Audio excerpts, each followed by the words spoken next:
స్తోత్రము స్తోత్రము స్తోత్రములు తండ్రి. మా పరిశుద్ధుడైన మా పరలోకపు తండ్రి, కుమారుడైన యేసుక్రీస్తు నామములో పరిశుద్ధాత్మ సహాయం చేత పిల్లలమైన మరొక దినమున నాయన ఈ రాత్రికాల సమయంలో కూడుకుని వాక్యం విని దాని ప్రకారం తండ్రి నడిచి నీ కుమారుడు రాత్రి సిద్ధపడాలని ఆశతో వచ్చిన మమ్మల్ని ఈ వాక్యంలో నా మర్మాలన్నింటినీ నా తండ్రి తెలుసుకోగలిగే ఆత్మ సహాయం అనుగ్రహించి ముందుకు నడిపించి మాయం పొందవలసిందిగా ప్రార్థిస్తూ మమ్మల్ని మేము తగ్గించుకుని నామం హెచ్చిస్తున్నాను. యేసుక్రీస్తు నామమున ప్రార్థన సమర్పిస్తున్నాము తండ్రి.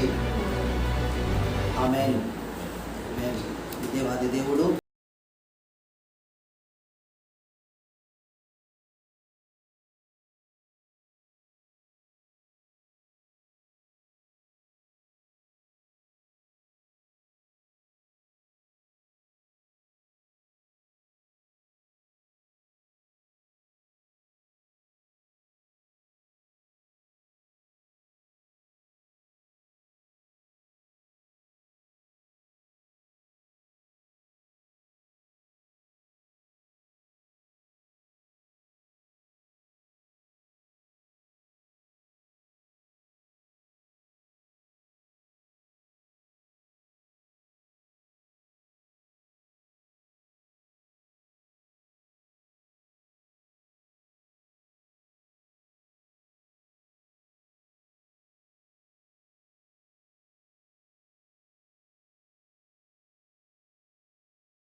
కదా దాన్ని ధ్యానం చేస్తే మనకు క్రీస్తుని సంపూర్ణంగా తెలుసుకున్న వారము అవుతాము కదా.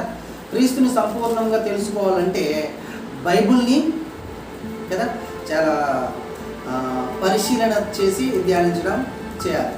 కాబట్టి మొదటిగా బైబిల్ని చదువుతప్పుడు బైబిల్లో రాయబడిన మాటలన్నీ మనుషులు మాట్లాడిన దేవుని మూలముగా పరిశుద్ధాత్మ ప్రేరణ చేత పలికారు కదా. ఇది జ్ఞాపకం చేసుకోవాలి. ఎందుకంటే క్రీస్తుని గురించి మానవుడిగా, క్రీస్తుని గురించి దేవుడిగా మాట్లాడుతుంది ఇక్కడ మనం కాదు. బైబిల్లో ఉండిన ఆయన భక్తుల ద్వారా దేవుడు మాట్లాడించాడు కదా. దాన్ని ఆధారం చేసుకొని మనము మాట్లాడాలి అనే ఆలోచనలను మనం కలిగి ఈ 2 రోజుల నుంచి మనము ధ్యానించడం జరుగుతుంది. కాబట్టి ఆ మాటను ఒకసారి మనం చూద్దాం. బైబిల్లో ఏ మాట అంటే పరిశుద్ధాత్మ ప్రేరణ చేత దేవుని మూలముగా పలికారు. ఎవరు? బైబిల్లో ఉండిన ప్రతివారు అని 2వ పేతురు పత్రిక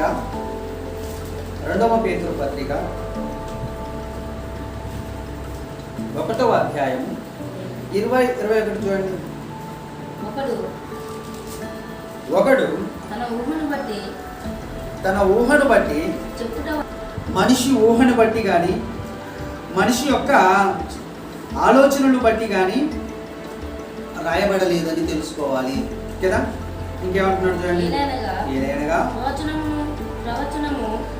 ప్రవచనము ఎప్పుడు మనిషిని ఇచ్చను బట్టి కలగలేదు కానీ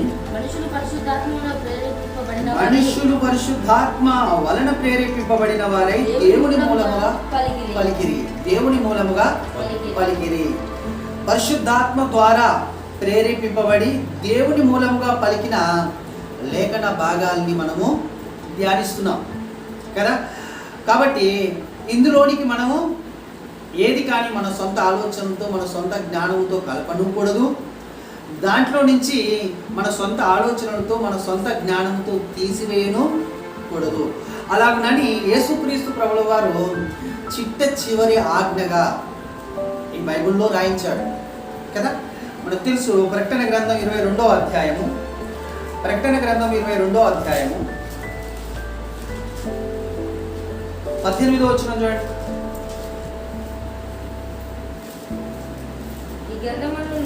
ఈ గ్రంథమందున్న ప్రవచన వాక్యములను విను ప్రతి వానికి నేను సాక్ష్యం ఇచ్చినదేమనగా ఎవడైనను వీటితో మరి ఏదైనను కలిపిన ఎడల ఈ గ్రంథములో రాయబడిన తెగుళ్ళు వానికి దేవుడు కలగజేస్తాడు. ఎవడైనను ఈ ప్రవచన గ్రంథమందున్న వాక్యములలో ఏదైనను తీసివేసిన ఎడల దేవుడు ఈ గ్రంథంలో రాయబడిన జీవ వృక్షములలోను పరిశుద్ధ పట్టణములోను వానికి పాలు లేకుండా చేస్తాడు. జీవ వృక్షములలోను పరిశుద్ధ పట్టణములు అంటే పరలోకంలోను పాలు లేకుండా చేస్తాడు.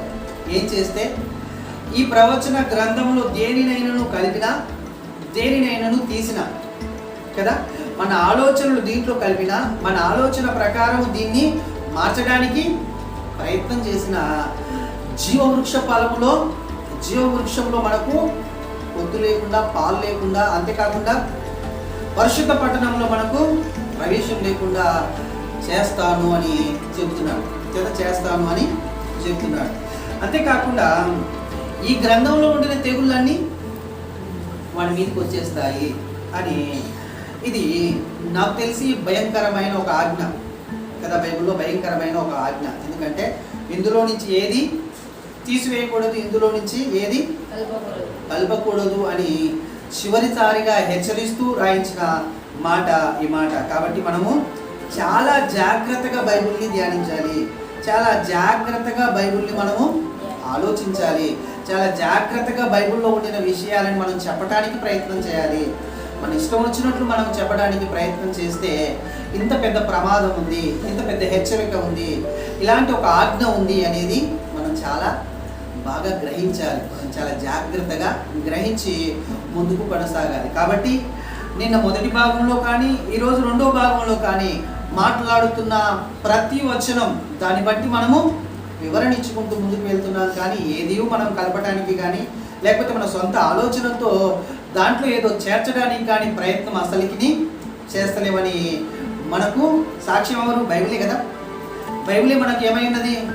ప్రామాణికమై ఉన్నది కదా. కాబట్టి మనం బైబిల్లో ఉండిన వచనాలు, నిన్నటి దినములో మనం మాట్లాడిన వచనాలకు ఇంకా యేసుక్రీస్తును గూర్చిన మాట ఎలా ప్రవచిస్తుంది, ఎలా ప్రకటించారు, ఎలా ప్రకటించాలి అనే ఈ రెండవ భాగాన్ని కూడా మనము ఆలోచిద్దాం. మొదటిగా యేసుక్రీస్తుని దేవుని కుమారుడిగా మొదటి భాగంలో పరిచయం జరిగింది. రెండో భాగంలో వాక్యం ఏం చెబుతుంది, బైబిల్ ఏం చెబుతుంది, దేవుడు ఏం చెప్పించాడు, పరిశుద్ధాత్మ ప్రేరణ ద్వారా మనుషులు ఏం పలికారు అనేది మనము ఆలోచన చేద్దాం. యెషయా గ్రంథము 9వ అధ్యాయము 6వ వచనంలో రాయబడిన మాటని చదువుకుందాం. యెషయా గ్రంథము 9వ అధ్యాయము 6వ వచనంలో ఏలయనగా మనకు శిశువు పుట్టెను, మనకు కుమారుడు అనుగ్రహించబడెను, ఆయన భుజముల మీద రాజ్యభారము, ఆశ్చర్యకరుడు, ఆలోచనకర్త, బలవంతుడైన దేవుడు, నిత్యుడగు తండ్రి, సమాధానకర్తయగు అధిపతి అని అతనికి పేరు పెట్టబడెను. చాలు, అతనికి పేరు పెట్టబడెను. బైబిల్లో చాలా పెద్ద సెంటెన్స్ కదా కలిగిన పేరు ఇది. చాలా పెద్ద సెంటెన్స్ అంటే చాలా వచనాలు లేకపోతే చాలా లైన్స్ కదా, పెద్ద సెంటెన్స్ కలిగిన పేరు ఏదైనా బైబిల్లో ఉందంటే ఇదే. ఏంటిది? యెషయా గ్రంథం 9వ అధ్యాయం 6వ వచనంలో ఇదంతా ఒక ఆయన గురించి ప్రవచించడం జరిగింది. ఒక ఆయన గురించి ప్రవచించడం జరిగింది. ఆయన ఎవరు? మనం నిన్న నుంచి ఆలోచిస్తున్న యేసు క్రీస్తు కదా. యేసు క్రీస్తుని గురించి మనము ఎలా ఆయన గురించి ప్రకటించాలి, ఎలా ప్రకటించారు అనేది ఆలోచిస్తున్నాం. ఆ క్రీస్తుని గురించి ప్రవచించారు కదా. పాత నిబంధన అంతా ఒక భక్తుడు అన్నాడు, ప్రవచనం. ఎవరి ప్రవచనం? యేసు క్రీస్తును గురించిన ప్రవచనం, యేసు క్రీస్తును గూర్చిన ప్రవచనం. అయితే సువార్తలు అయితే యేసు క్రీస్తును గూర్చిన ప్రత్యక్షత. ఎవరైతే యేసుక్రీస్తు వస్తాడు అని ప్రకటించారో, ప్రవచించారో, ఆ యేసుక్రీస్తు ప్రత్యక్షమవుతాడు సువార్తలలో కదా, భూమి మీద నడుస్తాడు. అయితే అపోస్తుల కార్యాన్ని యేసుక్రీస్తు యొక్క ప్రకటనగా ప్రకటించారు. యేసుక్రీస్తుని ప్రకటించారు అపోస్తుల కార్యమును ఆలోచిస్తే మనం కదా.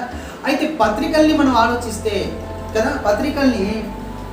ఆలోచించినట్లయితే యేసుక్రీస్తు యొక్క ప్రభావం తెలియజేస్తాయి. పత్రికలు ఏం తెలియజేస్తాయి? యేసుక్రీస్తు యొక్క ప్రభావం తెలియజేస్తాయి. అంతేకాకుండా చివరైన ప్రకటన గ్రంథాన్ని మనం ఆలోచిస్తే అందులో యేసుక్రీస్తు యొక్క ప్రభుత్వాన్ని ప్రకటన చేస్తుంది. యేసుక్రీస్తు యొక్క ప్రభుత్వం ఎలాంటిది అనేది ప్రకటన జరుగుతుంది కదా, ప్రకటన చేయబడుతుంది. కాబట్టి మనము బైబుల్ని 5 భాగాలుగా విభజిస్తే మొదటి భాగం ప్రవచనం, రెండవ భాగం ప్రత్యక్షత, మూడవ భాగం ప్రకటింపబడుట, నాలుగవ భాగం ప్రభావము, ఐదవ భాగం ప్రభుత్వం. ఇవన్నీ యేసుక్రీస్తుని గురించే కదా. దానికి సాక్ష్యమే లేకపోతే సాదృశ్యమే వచనం కదా. మీకు ఒక శిశువు పుట్టెను, మనకు కుమారుడు అనుగ్రహించబడెను, ఆయన భుజముల మీద రాజ్యభారమును, ఆశ్చర్యకరుడు, ఆలోచనకర్త, బలవంతుడైన దేవుడు, నిత్యుడగు తండ్రి, సమాధానకర్త, అధిపతి అని అతనికి పేరు పెట్టబడెను. ఆయనే క్రీస్తు కదా. క్రీస్తును గూర్చిన మాటే మనం ధ్యానిస్తున్న ఈ మాటలన్నిటి కదా. ఇది ఒకటో వచనం మనం ధ్యానిస్తున్న ఒకటో వచనం. ఇందులో ఏమని చెప్తున్నాడు యెషయా గారు? ఆయన నిత్యుడగు తండ్రి, బలవంతుడైన దేవుడు, నిత్యుడు తండ్రి అని ఆయన తెలియజేయడం జరుగుతుంది. యేసుక్రీస్తుని గూర్చిన మాట వాళ్ళు ఏమని పలుకుతున్నారు అని మనం ఆలోచిస్తే ఆయన బలవంతుడైన దేవుడు. రెండవది ఆలోచిద్దాం. మత్తయి సువార్త 1వ అధ్యాయము 22వ వచనం చూడండి. మత్తయి సువార్త 1వ అధ్యాయం 22వ వచనం.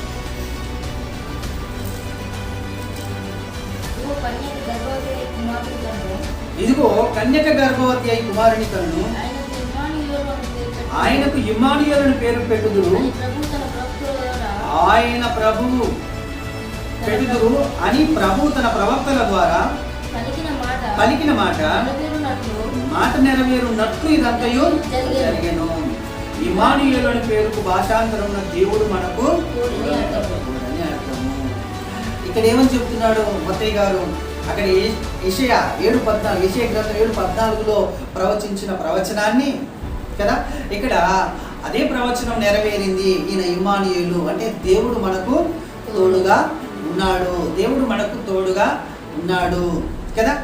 మొదటిది బలవంతుడైన దేవుడైతే, రెండవది దేవుడు మనకు తోడుగా ఉన్నాడు కదా. మూడవది మనం ఆలోచిద్దాం. యోహాను సువార్త 1వ అధ్యాయము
ఆయనకు ప్రత్యక్షం కాకముందుకు నేను ఆయనని నమ్మను.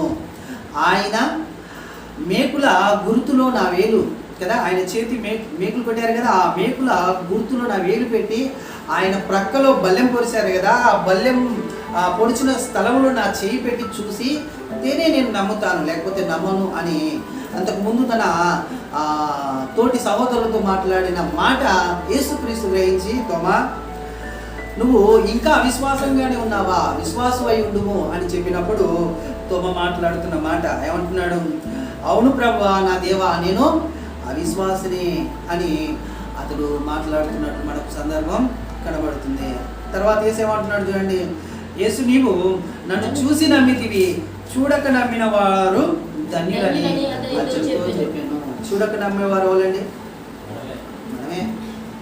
యేసుక్రీస్తుని చూసి నమ్మిన వాళ్ళు అపోస్తలులు. యేసుక్రీస్తుని చూసి పరిశుద్ధాత్మ మిమ్మును పరిశుద్ధాత్మ మిమ్మును దేనియందు అధ్యక్షునిగా ఉంచును ఆ యావత్తు మందను గూర్చి మీ మట్టుకు మిమ్మును గూర్చి జాగ్రత్తగా ఉండుడి. మిమ్ముల్ని గురించి మీరు కూడా జాగ్రత్తగా ఉండండి, యావత్తు మంద కూడా జాగ్రత్తగా ఉండండి. ఎందుకు అంటే సామాన్యమైనదిగా సంపాదించలేదు దేవుడు, సామాన్యంగా సంపాదించలేదు దేవుడు. దాన్ని ఎలా సంపాదించాడు అంటే తన స్వరక్తం ఇచ్చి సంపాదించిన సంఘమును చాలా జాగ్రత్తగా కాయండి, చాలా జాగ్రత్తగా ఉండండి, చాలా జాగ్రత్తగా నడిపించుకోండి. ఎందుకు ప్రభువా ఇంత జాగ్రత్త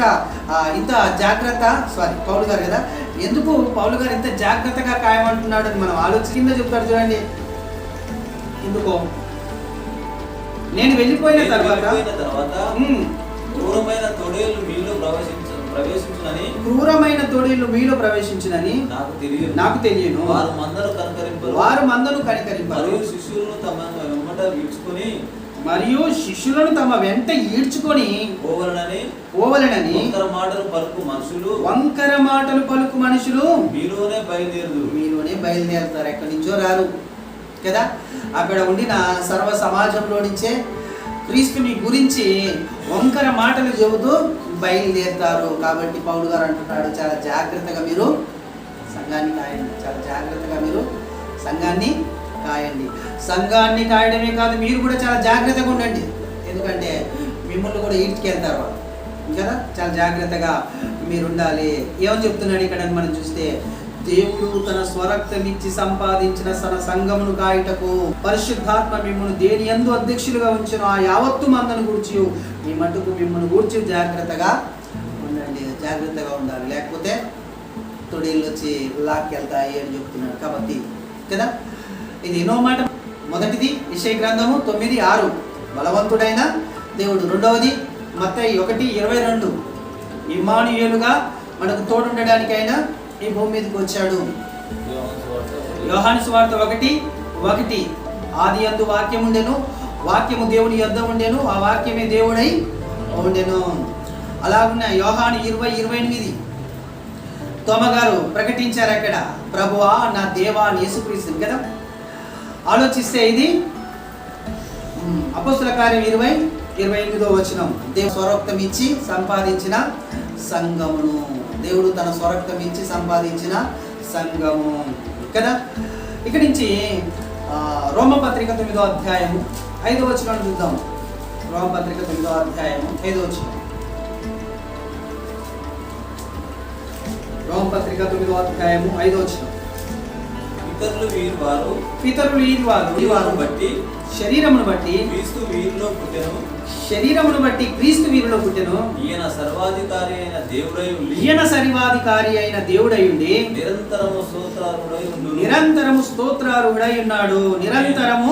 స్తోత్రార్హుడై ఉన్నాడు. ఆమేన్ కదా.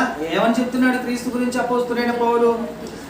వీరు ఇజ్రాయేలే, దత్తపుత్రత్వం, మహిమయు, నిబంధనలు, ధర్మశాస్త్ర ప్రధానులు, అర్చనాచారులు, వాగ్దానములు వీరివి. పితరులు వీరి వారు శరీరమును బట్టి క్రీస్తు కూడా వీరిలోనే పుట్టెను. ఈయన సర్వాధికారి అయిన దేవుడై ఉండి నిరంతరము స్తోత్రార్హుడై ఉన్నాడు. ఈయన సర్వాధికారి అయిన దేవుడై ఉండి నిరంతరం స్తోత్రార్హుడు కదా. ఏమని ప్రకటిస్తున్నారో ఆలోచించాలి. సహోదరి సహోదరుడు, యేసుక్రీస్తుని ఏమని ప్రకటిస్తున్నారో మనం ఆలోచించి అలాగనే మనం ఆయనని ప్రకటించబద్దులమై ఉన్నాము కదా. ఇక్కడి నుంచి తీతు పత్రిక 2వ అధ్యాయము 13వ వచనం. 2వ అధ్యాయము 13వ వచనం. తీతు పత్రిక 2వ అధ్యాయము 13వ వచనం. అనగా మహాదేవుడును మన రక్షకుడైన యేసుక్రీస్తు ఆయన యొక్క ప్రత్యక్షత కొరకు ఎదురు చూస్తూ ఈ లోకంలో స్వస్థ బుద్ధితోను నీతితోను భక్తితోను బ్రతుకుచుండవలెనని మనకు బోధించుచున్నది. ఏం బోధిస్తుంది మనకు? వాక్యం బోధిస్తుంది. వాక్యాన్ని బోధిస్తున్నారు. ఇక్కడ కూడా అపోస్తులుడైన పౌలే బోధిస్తున్నాడు, ప్రకటిస్తున్నాడు. ఏమని? ఆయన మహాదేవుడు. ఆయన ఎవరు? మహాదేవుడు. మహాదేవుడు. ఆయన ప్రత్యక్షత కొరకు మనము నిరీక్షణ కలిగి స్వస్థ కలిగి ఎదురు చూడాలి అని ప్రకటిస్తున్నాడు కదా.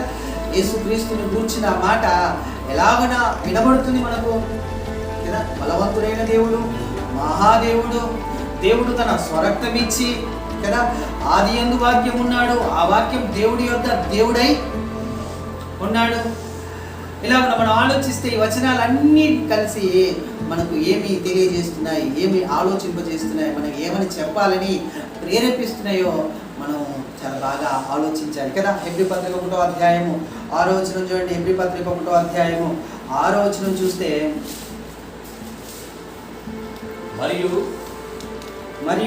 ఆయన భూలోకమునకును ఆది సంభూతిని మరలా రప్పించినప్పుడు దేవుని దూతలందరూ ఆయనకు నమస్కారం చేయవలెనని చెప్తున్నాడు. తన దూతలను వాయువులుగాను తన సేవకులను అగ్ని జ్వాలలుగాను చేసుకొను వాడు అని తన దూతలను గూర్చి చెప్పుచున్నాడు. గాని తన కుమారుని గూర్చి అయితే, దేవా నీ సింహాసనము నిరంతరము నిలిచినది, నీ రాజదండము న్యాయార్థమైనది, నీవు నీతిని ప్రేమించితివి, దుర్నీతిని దేశించితివి. అందుచేత దేవుడు నీ తోటి వారి కంటే నిన్ను హెచ్చించినట్లుగా ఆనంద తైలముతో అభిషేకించాడు. ఎవరిని? దేవుడు. దేవా నీ రాజదండము న్యాయార్థమైనది, నీ రాజదండము నిరంతరం నిలిచినది, నీ రాజదండం న్యాయార్థమైనది కదా. ఇది కీర్తనల గ్రంథము 45వ అధ్యాయము 6వ వచనం. తీయనవసరం లేదు, అక్కడ కూడా రాయబడిన సెంటెన్స్ కదా, రాయబడిన సెంటెన్స్ అనమాట. ఇది అక్కడ రాయబడింది, ఇక్కడ కోట్ చేశాడు పౌలు గారు. కానీ అక్కడ కూడా పరిశుద్ధాత్మ ప్రేరణ చేతనే కదా. 2 పేతురు పత్రిక 1:20-21 చదివా మనం. ఇందులో ఉండిన ప్రతి వారు భక్తులే కానీ, ప్రవక్తలే కానీ కదా, ఆయన శిష్యులే కానీ, అపోస్తులే కానీ, ప్రతి వారు ప్రవచించింది ఎలా అని మనం ఆలోచిస్తే పరిశుద్ధాత్మ ప్రేరణ చేత దేవుని మూలముగా పలికారు. ఈ మాటను పట్టుకుని మనం బైబిల్లోనికి వెళ్ళి ఆలోచించాలి. ఈ మాటని పట్టుకుని వెళ్ళి మనం బైబిల్లోని వాక్యాలని ధ్యానించి ప్రకటించాలి అని 21 కదా 22 ప్రకటన గ్రంథం 22:18 మనకు చెప్పాడు.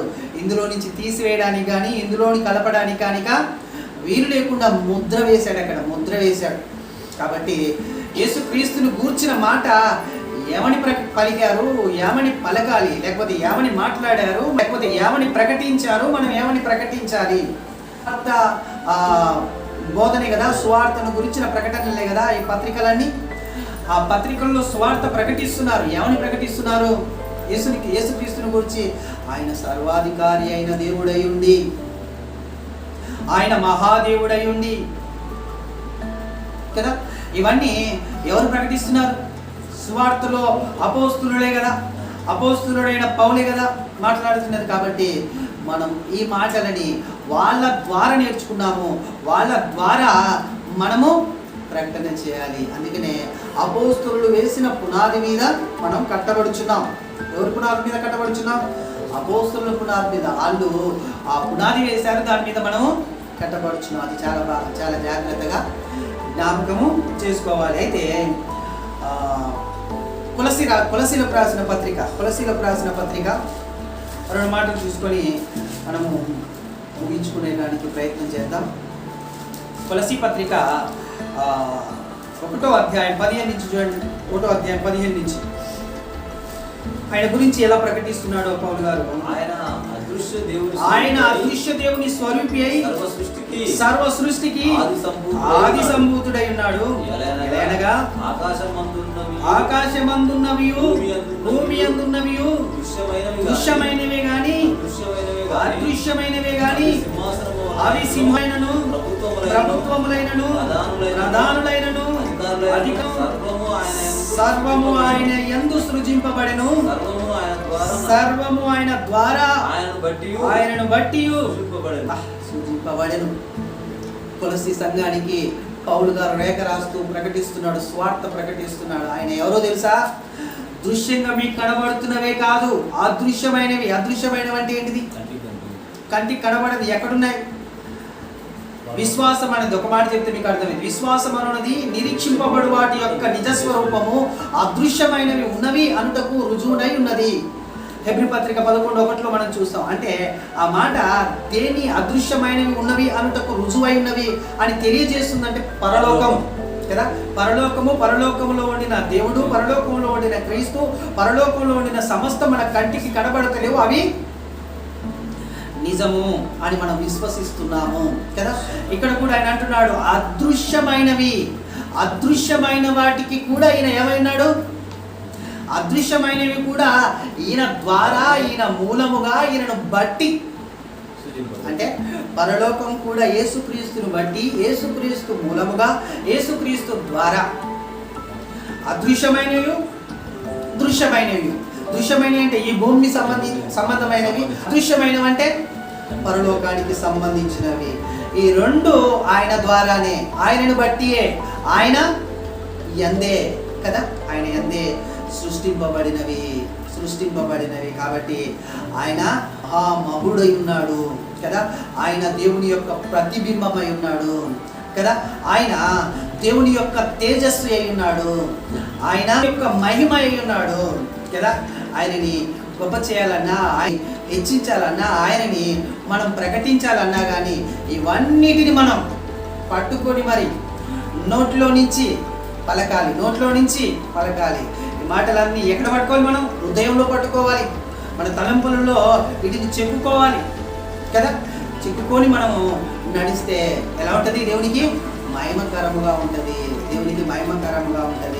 ఈ భూమి మీద ఉన్నంత వరకే నాయన ఇలాగునా, ఈ భూమి తర్వాత ఆరోహణమైన తర్వాత యేసుక్రీస్తు ఏం చేస్తున్నాడు? అక్కడ యేసుక్రీస్తుని ఎలా వాళ్ళు గణపరుస్తున్నారు అని మనం ఒక వచనాన్ని చూసుకొని ముగించుకుందాం. ప్రకటన గ్రంథం 5వ అధ్యాయము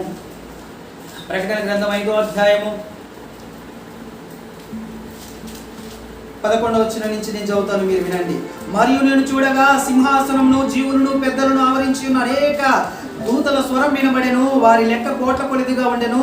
వారు వధింపబడిన గొర్రెపిల్ల శక్తియు, ఐశ్వర్యమును, జ్ఞానమును, బలమును, ఘనతయు, మహిమయు, స్తోత్రమును పొందనరుగుడని గొప్ప స్వరముతో చెప్పుచుండిరి. అంతటా పరలోకమందును, భూలోకమందును, భూమి కిందను, సముద్రములో ఉన్న ప్రతి సృష్టము అనగా వాటిలోనున్న సర్వమును సింహాసనాసీనుడై ఉన్న వానికి నీ గొర్రె పిల్లకును స్తోత్రము, ఘనతయు, మహిమయు, ప్రభావము యుగ యుగముల కలుగును గాక అని చెప్పుట వింటిని. యోహాను గారు కొన్ని మాటలు వింటున్నారు, పరలోకంలో ప్రకటింపబడుతున్న మాటలు వింటున్నాడు. భూలోకంలోనే కాదు, క్రీస్తుని గురించి పరలోకంలో కూడా ప్రకటిస్తున్నారు. ఏమని? ఆయనకు మహిమ, ఘనత, ప్రభావములు, స్తోత్రములు యుగ యుగములు పొందనరుగుడు. లోకంలో ఆయన ఏదో ఈ భూమి మీద సంచారం చేసిన ఒక మనిషిలా, మానవుల్లా లేడండి. ఆయన ఎలా ఉన్నాడు? దేవునితో సమానముగా దూతల చేత స్తోత్రింపబడుతున్నాడు, మహిమ పరచబడుతున్నాడు, ఘనతకు అర్హుడుగా ఉన్నాడు. కాబట్టి యేసుక్రీస్తుని గూర్చిన వాక్కు భూమి మీదనే కాదు, పరలోకంలో కూడా యేసుక్రీస్తుని గూర్చిన మాట ఎలా ప్రకటింపబడుతుందంటే గొప్పగా, ఘనముగా, హెచ్చుగా కదా ప్రకటింపబడుతుంది. కాబట్టి మనం ఆలోచించాలి సహోదరి సహోదరులారా. లోకంలో చాలా క్రీస్తుని గురించిన మాటలు మనం వింటున్నప్పుడు చాలా తక్కువ వాడిగా, మానవునిగా చూపిస్తున్నాడు. నిన్న మొదటి భాగంలో ఆయన మానవుడిగా కనబడిన ప్రభువా అని పిలిచిన ఆయనని, ఆయన దేవుని కుమారుడిగా ఉన్నా, సర్వోన్నతుడి కుమారుడిగా ఉన్నా, ఇక్కడ మాత్రము ఈరోజు ఈ రెండో భాగంలో మాత్రము ప్రకటించారు. ఎలా ప్రకటించారు అపోస్తలులు ఆయనంటే గొప్పగా, హెచ్చుగా, దేవుడితో సమానుడిగా. ఫిలిప్పీ పత్రిక 2లో మనం చూస్తే ఆయన దేవుడితో సమానముగా ఉండుట విడిచిపెట్టకూడని భాగ్యమని ఎంచుకోనలేదు కదా. కాబట్టి ఆయన భూమి మీదకి దాసునిగా, రిక్తునిగా వచ్చాడు. ఆయన క్యారెక్టర్ మానవుని క్యారెక్టర్ కాదు. మొట్టమొదట ఆయనకు స్వతహాగా ఉండిన ఒక విలువ, లేకపోతే ఒక ఘనత ఉండేది. ఆయన పరలోకంలో మహిమ ఉన్నది ఆయనకు కదా. ఆ మహిమని మనం ఆలోచించాలి కదా. పై రూపాన్ని దేవుడు చూడడు. దేవుడు మనలో ఉంటే, పరిశుద్ధాత్మ అంటే పై రూపాన్ని మనం చూడకూడదు. మనము క్రీస్తులో చూడాలి, క్రీస్తు యందు చూడాలి. క్రీస్తులో ఉండిన యేసు క్రీస్తుని, లేకపోతే వాక్యాన్ని మనం చూడాలి. ఆయన క్షయమైన వాడు కదా, అక్షయమైన వాడని వాక్యం తెలియజేస్తుంది కదా. అపోస్తలులు కానీ, ప్రవక్తలు కానీ కదా, ఆయన శిష్యులు కానీ ఎలా ఆయనని ప్రకటించారంటే దేవుడిగా ప్రకటించారు. కాబట్టి మనం కూడా ఆయనని సజీవుడైన దేవుడిగా ప్రకటిద్దాం. అర్థమైన ఈ మాటలు మీకు అర్థమైంది. దేవుడు ఈ మాటలు మీ హృదయంలో ఉంచి ముందుకు నడిపించుగాక. ఆమేన్. ప్రార్థన చేసుకుందాం. స్తోత్రములు తండ్రి, మహాపరిశుద్ధుడమైన మా పరలోకపు తండ్రి,